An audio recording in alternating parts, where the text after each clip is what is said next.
नमस्कार, मैं रवि एक बार फिर से स्वागत करता हूं आपका अपना YouTube चैनल साइंस गुरु रवि में। गाइज, इस वीडियो में मैं आपको पढ़ाने वाला हूं मस्कुलर सिस्टम के बारे में, अर्थात पेशीय तंत्र के बारे में। आपके एग्जाम के पॉइंट ऑफ व्यू से बेटा ये चैप्टर बहुत ज़्यादा इम्पोर्टेंट है, इसलिए वीडियो को शुरू से लेकर के एंड तक देखना। बिल्कुल आसान भाषा में पढ़ाने वाला हूँ। सबसे पहले आपको हेडिंग लगानी है guys, muscular system. Muscular system अर्थात पेशीय तंत्र। पेशीय तंत्र या फिर आप लिख सकते हो बेटा मांसपेशीय तंत्र या फिर मांसपेशी तंत्र। ये बेटा आपके चैप्टर का नाम है। और मैं आपको बता दूं, इस चैप्टर में मुख्य रूप से जो हम पढ़ते हैं बेटा वो मसल्स के बारे में पढ़ते हैं, पेशियों के बारे में पढ़ते हैं, मांसपेशियों के बारे में पढ़ते हैं। सबसे पहले बेटा आपके एग्जाम में जो क्वेश्चन पूछा जाता है वो यही पूछा जाता है कि इन पेशियों का अध्ययन विज्ञान की जिस शाखा में करते हैं उस शाखा को क्या कहा जाता है। स्टडी ऑफ मसल्स, पेशियों का अध्ययन क्या कहलाता है।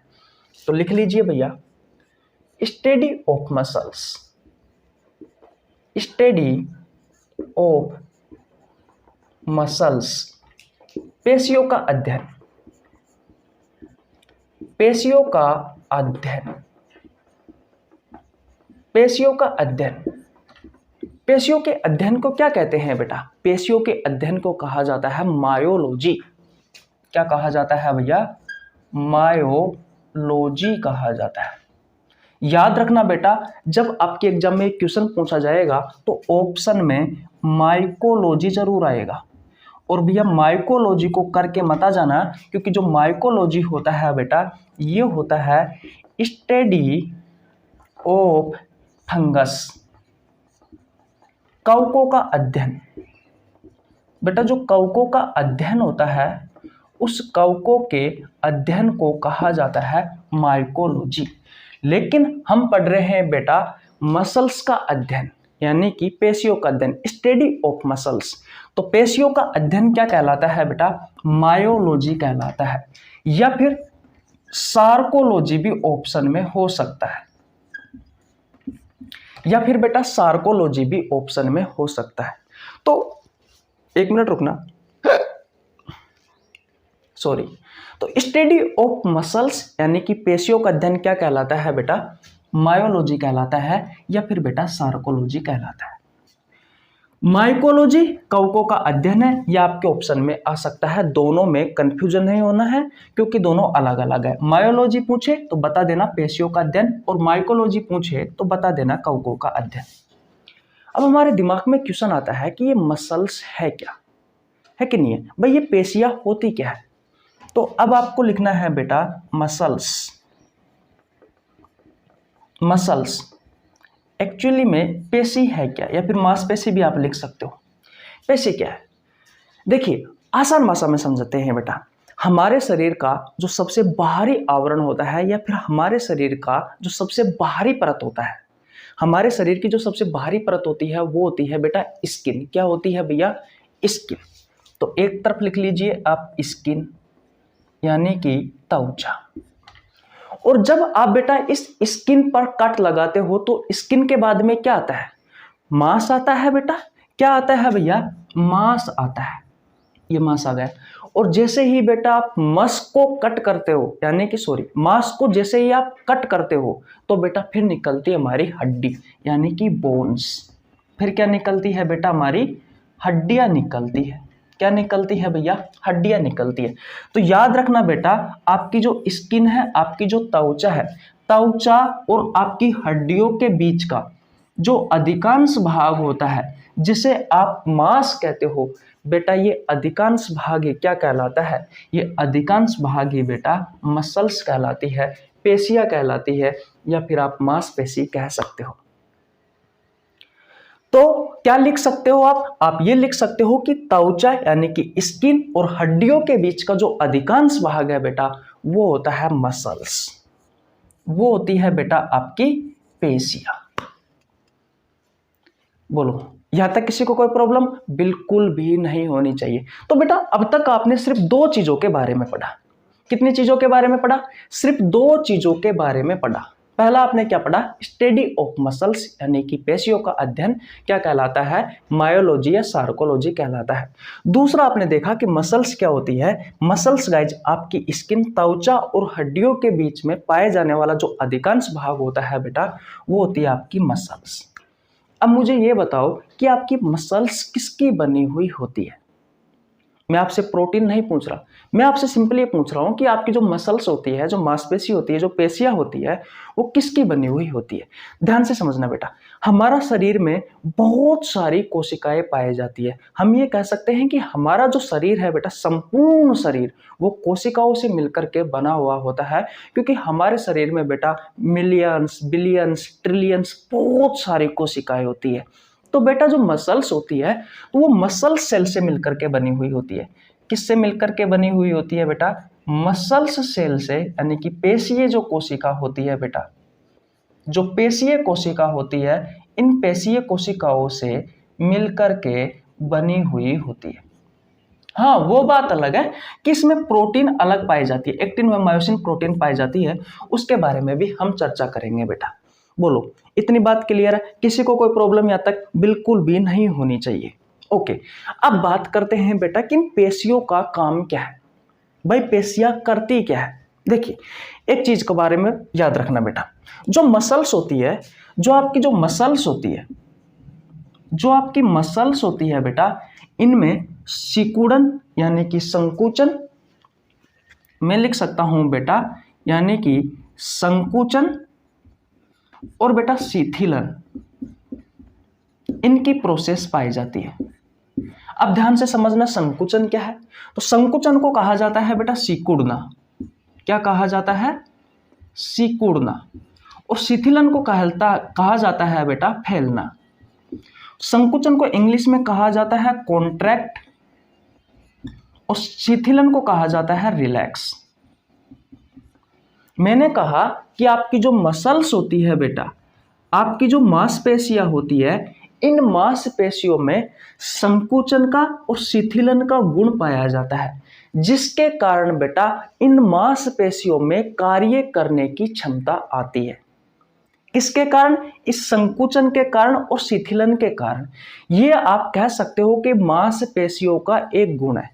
संकुचन का मतलब होता है सिकुड़ना और शिथिलन का मतलब होता है फैलना, यानी कि कॉन्ट्रैक्ट और रिलैक्स का गुण पाया जाता है बेटा।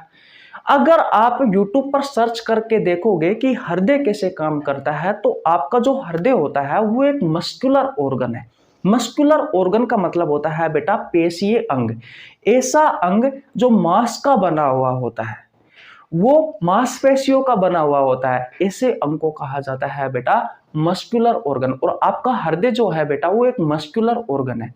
अगर आप गौर से देखोगे तो आपका जो हृदय होता है ना, वो एक बार तो बेटा संकुचन होता है और एक बार शिथिलन होता है, यानी कि एक बार वो सिकुड़ता है, एक बार फैलता है, एक बार सिकुड़ता है, एक बार फैलता है, एक बार सिकुड़ता है, एक बार फैलता है, एक बार कॉन्ट्रैक्ट होता है, एक बार रिलैक्स होता है, एक बार कॉन्ट्रैक्ट होता है, एक बार रिलैक्स होता है। तो वो एक मस्कुलर ऑर्गन है, यानी कि वो मांस का बना हुआ है बेटा, इसलिए उसमें ये संकुचन का और शिथिलन का गुण पाया जाता है, और जिसके कारण ही बेटा वो उसमें कार्य करने की क्षमता आती है, जिसके कारण ही आपके हृदय में कार्य करने की क्षमता आती है। ये बेटा मसल्स का गुण होता है, पेशियों का गुण होता है, संकुचन और शिथिलन, और इसी के कारण ही बेटा इन पेशियों में कार्य करने की क्षमता आती है। किसी को कोई प्रॉब्लम बेटा यहाँ तक बिल्कुल भी नहीं होनी चाहिए। एक बार मैं आपका फिर रिवीजन करवाता हूं। मैंने अब तक आपको सिर्फ 3 चीजों के बारे में बताया है। पहली चीज स्टडी ऑफ मसल्स, मायोलॉजी या फिर बेटा सार्कोलॉजी, और माइकोलॉजी स्टडी ऑफ फंगस होता है, यानी कि कवकों का अध्ययन होता है। दूसरा मैंने आपको बताया है बेटा मसल्स, पेशियों के बारे में कि पेशियां क्या है, मसल्स है क्या। तो आपकी स्किन और हड्डियों के बीच का अधिकांश जो भाग होता है बेटा वो आपके मसल्स का बना हुआ होता है। फिर मैंने आपको बताया कि आपकी जो मसल्स होती है वो मसल सेल से मिलकर के बनी हुई होती है। हाँ, हालांकि वो बात अलग है कि इसमें एक्टिन व मायोसिन प्रोटीन होती है, तो वो उसके बारे में हम बाद में बताएंगे। फिर मैंने आपको बताया बेटा कि आपकी जो मसल्स होती है, इस मसल्स में संकुचन और शिथिलन का गुण पाया जाता है, जिसके कारण इन मसल्स में कार्य करने की क्षमता आती है, यानी कि ये कॉन्ट्रैक्ट होती है और रिलैक्स होती है। यानी कि सिकुड़ती है और फैलती है। जैसे कि ये हाथ है, अब मैंने इसको बंद किया यानी कि ये संकोचन हुआ, यानी कि ये सिकुड़ा, यानी कि ये कॉन्ट्रैक्ट हुआ, फिर फैला दिया मैंने। अब हाथ को मैंने रिलैक्स किया है बेटा, शिथिलन की प्रोसेस हुई है इसमें।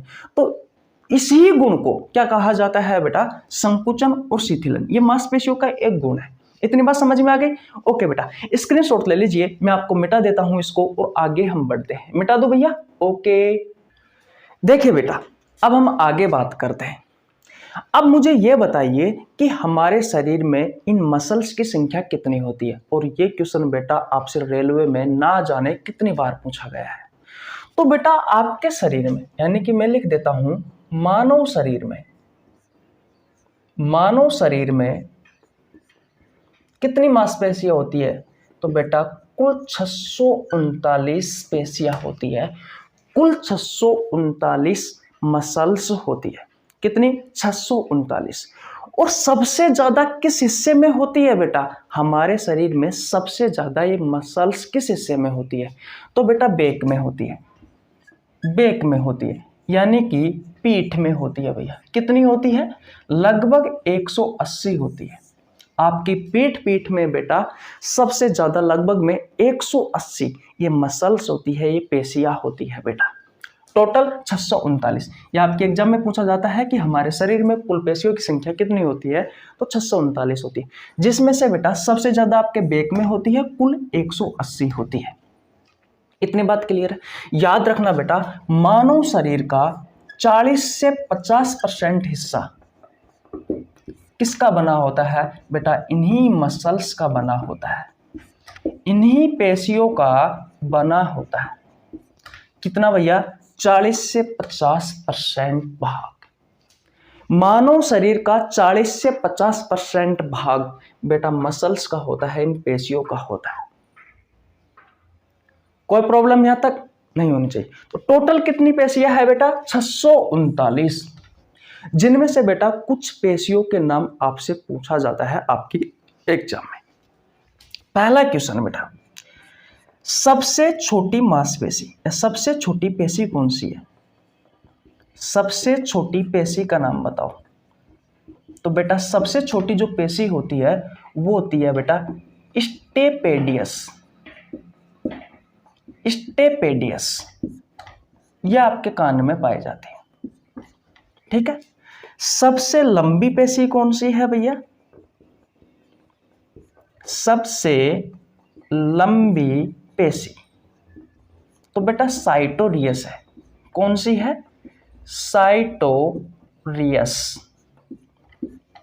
ठीक है। सबसे बड़ी पेशी कौन सी है? आपके एग्जाम के क्वेश्चन है बेटा। सबसे बड़ी पेशी कौन सी है? रेलवे वाले बच्चों के लिए तो खासकर रेलवे ग्रुप डी में, रेलवे एनटीपीसी में, रेलवे जेई में, रेलवे एएलपी टेक्नीशियन में, आरपीएफ में वगैरह, इसमें क्वेश्चन बहुत ज्यादा पूछे जाते हैं। एसएससी में बेटा ऐसे क्वेश्चन पूछे, सभी प्रतियोगी परीक्षाओं में बेटा क्वेश्चन पूछे जाते हैं इस चैप्टर से। बहुत अच्छा चैप्टर है बेटा। सबसे बड़ी पेशी कौन सी है? तो याद रखना बेटा, कौन सी है? गलूटियस मैक्सिमस। गलूटियस मैक्सिमस, गलूटियस मैक्सिमस है भैया, ठीक है। सबसे मजबूत पेशी कौन सी है? ये दोनों ही बेटा जांग की है, पैर की है, साइटोरियस और गलूटियस मैक्सिमस। सबसे मजबूत पेशी कौन सी है?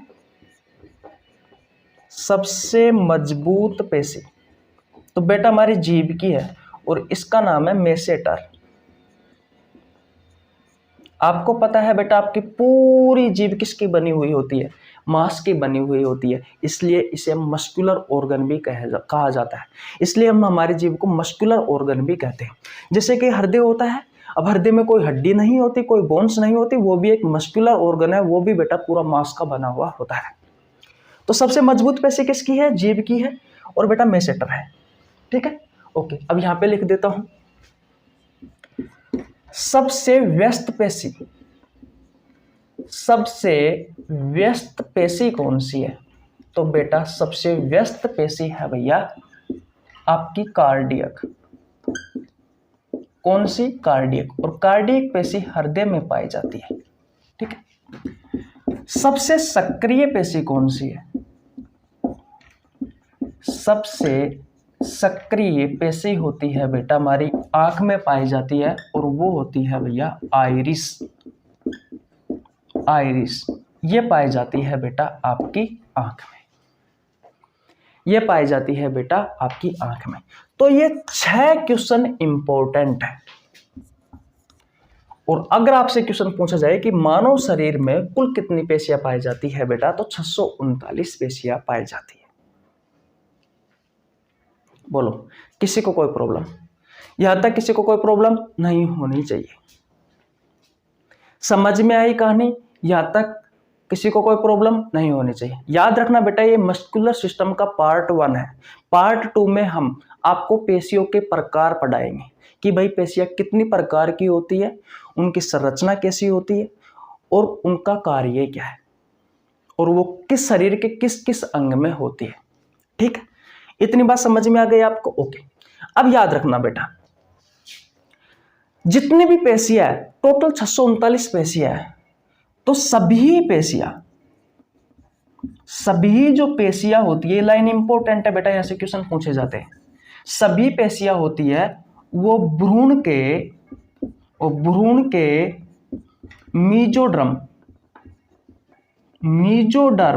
वाले भाग से बनी हुई होती है, वाले भाग से बनी हुई होती है। लेकिन बेटा 2 मांसपेशी ऐसी है, 2 मसल्स ऐसी है जो अपवाद के रूप में आप लिख सकते हो। एक है आइरिस जो कि आंख में पाई जाती है, और एक है सिलियरी। ये दोनों मसल्स बेटा भ्रूण के एक्टोडर्म वाले भाग से बनी होती है। अब आप सोच रहे होंगे कि भ्रूण का मीजोडर्म वाला भाग क्या है और एक्टोडर्म वाला भाग क्या है। क्यों टेंशन लेते हो बेटा, हम है ना आपको बहुत अच्छे से पढ़ाएंगे। अब मैं आपको भ्रूण के मीजोडर्म और एक्टोडर्म वाले भाग के बारे में चर्चा करूंगा, लेकिन उससे पहले मैं आपको कुछ बताने वाला हूं जिसको बेटा ध्यान से समझना, क्योंकि ये महत्वपूर्ण बातें आपके लिए इंपॉर्टेंट है। पहले इस पर एक बार और ध्यान देख लीजिए। सभी जो पेशियां होती है बेटा वो भ्रूण के मीजोडर्म वाले भाग से बनी होती है, लेकिन आंख में पाई जाने वाली ये जो दोनों पेशियां है, एक आइरिस और एक सिलियरी, ये बेटा एक्टोडर्म से बनी हुई होती है। अब वो महत्वपूर्ण सूचना क्या है, सबसे पहले उनके बारे में देख लेते हैं। देखिए बेटा हमारे इस YouTube चैनल पर सिर्फ बायोलॉजी पढ़ाई जाती है सभी प्रतियोगी परीक्षाओं के लिए, और हमारे इस YouTube चैनल का शेड्यूल क्या है वो देख लीजिए। सुबह 6 बजे हर रोज कम्युनिटी पोस्ट में मैं बायोलॉजी का एक बेहतरीन क्वेश्चन डालता हूं, जिसका आंसर 100, 200, 300, 400 स्टूडेंट हर रोज देते हैं बेटा। ये वो क्वेश्चन होता है जो या तो आपसे आपकी प्रतियोगी परीक्षाओं में पहले पूछा गया होता है, या फिर बेटा उस क्वेश्चन को पूछे जाने की संभावना आगे रहती है। अगर बायोलॉजी के बेहतरीन क्वेश्चनों पर आपकी पकड़ रहेगी, अगर आप हर रोज आंसर देंगे, तो बेटा आपको एग्जाम में 100 में से 100% फायदा मिलने की संभावना है। पहली बात। दूसरी बात, ये जो क्लासें आ रही है बेटा, ये सुबह वाले बैच में, यानी कि मैं थ्योरी करवा रहा हूं, यानी कि मैं बायोलॉजी के चैप्टर करवाता हूं बेटा सुबह 7 बजे वाले बैच में। इस बैच में मैं आपको थ्योरी करवाता हूं, बायोलॉजी के सभी चैप्टर करवाता हूं। अभी जस्ट मानव रोग वाला चैप्टर समाप्त हुआ है। मानव रोग वाले चैप्टर में लगभग बेटा 54 से 55 क्लास लगी थी उस चैप्टर को पूरा कराने में। तो सोच सकते हो कि 55 क्लास सिर्फ मानव रोग वाले चैप्टर में बेटा हमने बिल्कुल 0 लेवल से स्टार्ट किया था, बहुत हाई लेवल तक लेके गए थे। अगर आपने नहीं पढ़ा है मानव रोग वाला चैप्टर, आपको लगता है कि वो तो बहुत बड़ा है, बहुत कठिन है, नहीं बेटा, आप हमारे साथ जुड़कर देखिए। एक बार जुड़िए आप हमारे साथ, फिर कहना कि हमें भैया कठिन लगता है। संभव ही नहीं है बेटा, क्योंकि हम बिल्कुल आसान भाषा में, बिल्कुल आसान तरीके से बेटा आपको पढ़ाने की कोशिश करते हैं। तो मानव रोग वाला चैप्टर नहीं पढ़ा है तो जाकर पढ़ लीजिए, आपको नीचे लिंक डिस्क्रिप्शन में मिल जाएगा। और भी मैंने बायोलॉजी के बहुत सारे चैप्टर करवा रखे हैं, बहुत सारे चैप्टर के एमसीक्यू क्वेश्चन करवा रखे हैं जो आपसे आपकी प्रतियोगी परीक्षाओं में पूछे जाते हैं। अगर नहीं देखे हैं तो चैनल पर जाकर चेकआउट कर लीजिए, प्ले लिस्ट में आपको सब चीजें मिल जाएगी। तो ये तो बात हो गई बेटा सुबह वाले बैच की। शाम वाले बच्चों के लिए मैं आपको बता दूं बेटा, मैंने बायोलॉजी का एक रेलवे वाले बच्चों के लिए स्पेशल बैच स्टार्ट किया है। बैच का नाम है Jan Shatabdi express batch biology RRB 2024। 2023 से पहले रेलवे की जितनी भी एग्जाम हुई है बेटा, चाहे वो ग्रुप डी की हो, एनटीपीसी की हो, जेई की हो, या एएलपी टेक्नीशियन की हो, या आरपीएफ कांस्टेबल एसआई की हो, या पैरामेडिकल की हो, या सीनियर सेक्शन इंजीनियर की हो, रेलवे की कोई सी भी एग्जाम हो बेटा, रेलवे वाले बच्चों के लिए मैं प्रीवियस ईयर के क्वेश्चन करवा रहा हूं बायोलॉजी के, जो आपसे आपकी परीक्षाओं में पूछे गए हैं। जो भी क्वेश्चन करवाता हूं, प्रत्येक क्वेश्चन के नीचे एग्जाम का नाम लिखा जाता है, डेट लिखी जाती है, शिफ्ट लिखी जाती है और स्टेज लिखी जाती है। अगर आपने बेटा वो बैच ज्वाइन नहीं किया है तो जाकर देख लीजिए। उस बैच का टाइम है शाम 7 बजे, सोमवार से लेकर शनिवार तक। संडे का बेटा उसका ऑफ रहता है, ठीक है। और उसमें मैं आपको चैप्टर वाइज एमसीक्यू क्वेश्चन करवा रहा हूं, और सिर्फ रेलवे वाले बच्चों के लिए नहीं है बेटा, वो सभी एग्जाम के लिए, सभी प्रतियोगी परीक्षाओं के लिए इंपॉर्टेंट है। आप किसी भी प्रतियोगी परीक्षाओं की तैयारी कर रहे हो, जाकर ज्वाइन कर लीजिए भैया, सभी फ्री ऑफ कॉस्ट है। आपको 1 रुपए देने की आवश्यकता नहीं है, आपको सिर्फ चैनल को सब्सक्राइब करना है, बेल आइकन को प्रेस करना है, जिससे आपके पास हमारी वीडियो का नोटिफिकेशन टाइम टू टाइम पहुंच सके। बस इतना ही और कुछ नहीं, जाकर पढ़ लीजिए। तो बेटा ये है हमारा शेड्यूल इस YouTube चैनल का, और ये आज मैंने नया चैप्टर स्टार्ट किया है मस्कुलर सिस्टम। इसकी 2 या 3 क्लास होगी, 2-3 क्लास में हम इस चैप्टर को समाप्त कर देंगे। फिर बेटा इस मस्कुलर सिस्टम से आपके एग्जाम में जो क्वेश्चन पूछे गए हैं वो सभी क्वेश्चन करवाऊंगा मैं सुबह वाले बैच में भी। तो जैसे ये चैप्टर समाप्त हो जाता है उसके बाद में बेटा हम नया चैप्टर शुरुआत करेंगे, जो आप कमेंट बॉक्स में बताओगे वही चैप्टर की शुरुआत कर देंगे। तो बिल्कुल टेंशन नहीं लेनी है, आपका सिलेबस आपके एग्जाम के पहले कंप्लीट हो जाएगा। अगर आपने पुराने चैप्टर नहीं पढ़े हैं तो जाकर पढ़ लीजिए। वैसे मैं हर रोज नए चैप्टर की शुरुआत करता हूं, जो अब तक इस यूट्यूब चैनल पर नहीं आया है। सभी हम एक एक करके बेटा बहुत सारे चैप्टर, यानी कि बायोलॉजी के जितने भी चैप्टर है, जितनी भी बातें आपसे बायोलॉजी में पूछी जाती है, वो सभी हम करवाने वाले हैं। तो यहां तक बात समझ में आ गई? ओके, आशा करता हूं यहां तक आपको कोई प्रॉब्लम नहीं आई होगी। अगर प्रॉब्लम आई है तो कमेंट बॉक्स खुला पड़ा हुआ है बेटा, बेझिझक पूछ लीजिए, आपको 100% आपका जवाब दिया जाएगा, ठीक है। ओके, अब बेटा शुरुआत करते हैं इस भ्रूण के मेसोडर्म वाले भाग की और एक्टोडर्म वाले भाग की एक्चुअली में है क्या। तो बेटा मैं इनको मिटा देता हूं, तब तक आप स्क्रीनशॉट ले लीजिए, लिख लीजिए भैया, फिर हम आगे बात करते हैं। चले आगे। ओके, देखिए भैया, अब आगे चलते हैं। देखिए, जब हम मां के पेट में रहते हैं, यानी कि जब हम गर्भाशय में रहते हैं, जिस समय बेटा हमारे शरीर का विकास हो रहा होता है, हमारे शरीर के अंगों का निर्माण हो रहा होता है, उस समय बेटा क्या होता है, सबसे पहले हमारे शरीर में 3 परतों का निर्माण होता है। ऐसे 3 परत पाई जाती है बेटा, ऐसे 3 परत पाई जाती है बेटा। इन 3 परतों का निर्माण होता है, जिन्हें कहा जाता है जर्म लेयर या फिर जर्म परत, और इन्हें आप बेटा भ्रूणीय परत भी कह सकते हो, भ्रूणीय परत भी कह सकते हो। और ये कौन कौन सी है? तो सबसे जो बाहर वाली होती है बेटा, वो होती है भैया एक्टोडर्म, एक्टोडर्म। इतनी बात क्लियर? बीच वाली होती है बेटा, वो होती है मीजोडर्म, मीजोडर्म। और सबसे अंदर वाली जो होती है बेटा, वो होती है बेटा सबसे अंदर वाली एंडोडर्म, एंडोडर्म। और ये भ्रूणीय परत बेटा आपके शरीर के अलग अलग अंगों का निर्माण करती है। जैसे कि सबसे जो बाहरी परत है बेटा, अभी अभी मैंने पिछली स्लाइड में लिखवाया था कि ये बेटा किस किस का निर्माण करती है, एक तो आइरिस मसल्स का और एक सिलियरी मसल्स का। इन दोनों का निर्माण बेटा भ्रूण की जो सबसे बाहरी परत होती है एक्टोडर्म, इससे होता है। दूसरी बात, आपकी जो स्किन है, आपकी जो त्वचा है, इस त्वचा का निर्माण भी बेटा इससे ही होता है। आपके शरीर का जो बाह्य कंकाल है, अब ये बाह्य कंकाल आता है बेटा कंकाल तंत्र वाले चैप्टर में, वहां पे मैं आपको बताता हूं भाई कंकाल तंत्र के बारे में। तो कंकाल तंत्र 2 प्रकार का होता है, एक बाह्य कंकाल, एक अंत्य कंकाल। अगर आपने कंकाल तंत्र वाला चैप्टर नहीं पढ़ा है तो आपको नीचे लिंक डिस्क्रिप्शन में मिल जाएगा, कंकाल तंत्र वाले चैप्टर का जाकर पढ़ लीजिए बेटा, ठीक है। तो ये सभी बेटा किससे बने होते हैं? ये सभी बने होते हैं बेटा भ्रूण की सबसे जो बाहरी परत होती है एक्टोडर्म, इससे। अब बात आती है मेसोडर्म से क्या क्या बना होता है। भाई अंदर वाले बीच वाली जो परत होती है इससे कौन कौन से ऑर्गन बने होते हैं, तो इससे मसल्स बनी हुई होती है। मसल्स आपके और बाकी की जितनी भी पेशियां है वो सभी बनी हुई होती है। उसके अलावा ब्लड का निर्माण भी बेटा इसी से ही होता है। हृदय की जो पेशियां होती है, हृदय की जो पेशियां होती है उनका निर्माण भी बेटा इसी से ही होता है।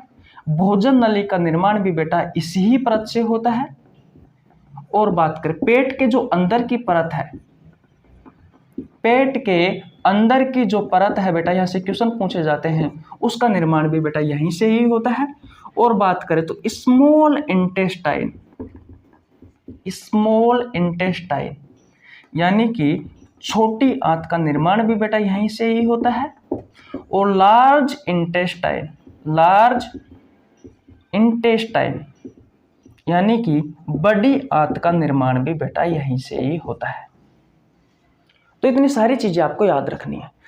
एंडोड्रम की बात करें बेटा तो आपके लीवर का निर्माण यहीं से ही होता है, आपकी किडनी का निर्माण भी यहीं से ही होता है, आपके फेफड़ों का निर्माण भी यहीं से ही होता है, और जो आपकी ग्रंथियां है बेटा उनका निर्माण भी इसी परत से होता है। और बात करें जैसे कि थाइमस ग्रंथि, थायराइड ग्रंथि, इन सभी का निर्माण बेटा यहीं से ही होता है, इस भ्रूण की सबसे अंदर वाली परत से। तो ये चीजें आपको याद रखनी है बेटा, कभी कभी डायरेक्ट यहाँ से भी आपके एग्जाम में क्वेश्चन पूछ लिए जाते हैं। तो आशा करता हूं यहाँ तक की कहानी आपको बहुत अच्छे से समझ में आ गई होगी। तो आज बेटा हम यहीं तक रखते हैं। ये पार्ट 1 है आपके मस्कुलर सिस्टम का, पेशीय तंत्र का। कल की वीडियो में गाइज हम आपको पेशियों के प्रकार पढ़ाएंगे। सुना होगा आपने रेखित पेशी, अरेखित पेशी, हृदय पेशियां, उन सभी के बारे में हम आपको पढ़ाएंगे। तो किसी को कोई प्रॉब्लम यहाँ तक बेटा बिल्कुल भी नहीं होनी चाहिए। अगर आप चैनल पर नए आए हो तो चैनल को सब्सक्राइब कर लेना, बेल आइकन को प्रेस कर लेना, जिससे आपके पास हमारी वीडियो का नोटिफिकेशन टाइम टू टाइम पहुंच सके। और भैया एक बार चैनल पर जाकर जरूर विजिट करना। ओके गाइज, मिलते हैं नेक्स्ट वीडियो में, तब तक के लिए जय हिंद, जय भारत, राम राम।